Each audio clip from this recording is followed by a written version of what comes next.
কোনো কষ্ট হচ্ছে না রে গোপীনাথ? শেষের দিনে যে সবাইকে চলে যেতে আমি হয়। ক্লান্ত পথি আমার কষ্ট হচ্ছে না রে?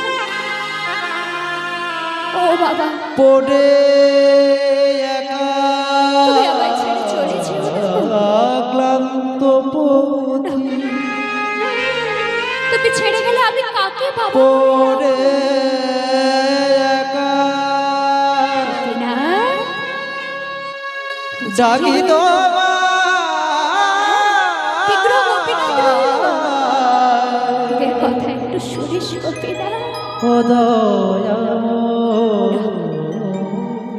চলে যেও না বাবা আমায় ছেড়ে। জীবন বেলা বিদায় কালে দাও হে দেখায় দয়াম গোপীনাথ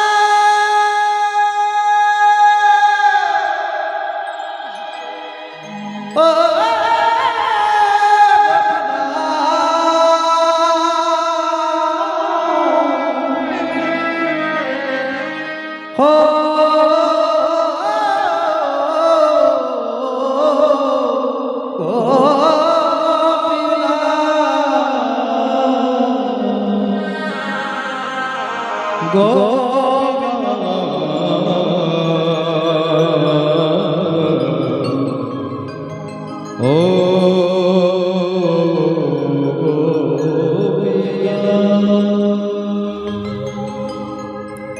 আজ নাম শুনতে শুনতে দেহ রাখলেন গোবিন্দ ঘোষ। আজ ভগবান ভক্তের কাছে প্রতিজ্ঞাবদ্ধ হয়েছিলেন যে তার অন্তিম ক্রিয়া করবেন, তাই নিজের হাতে অন্তিম ক্রিয়া করলেন। মন্দিরের পুজো তো বন্ধ থাকতে পারে না, তাই দ্বিতীয় পূজারীকে স্বপ্ন দিলেন, পুরোহিত কে? আমি গোপীনাথ। মন্দিরে প্রবেশ করে আমার রাজবেশ খুলে দাও, আমি কাছা নেব, আমি ধরা নেব।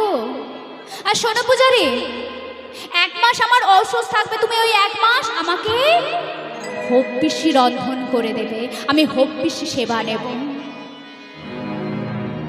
আজ ভগবান ভক্তের হয়ে 1 মাস অসুচ ক্রিয়া পালন করলেন। কাছা নিয়েছেন গোপীনাথ, ধরা নিয়েছেন, হব্বিষ্যি খেলেন। 1 মাস পূর্ণ হলে চৈত্র মাসের মধু সংক্রান্তির তিথিতে গোবিন্দ ঘোষের শ্রাদ্ধের আয়োজন করা হয়।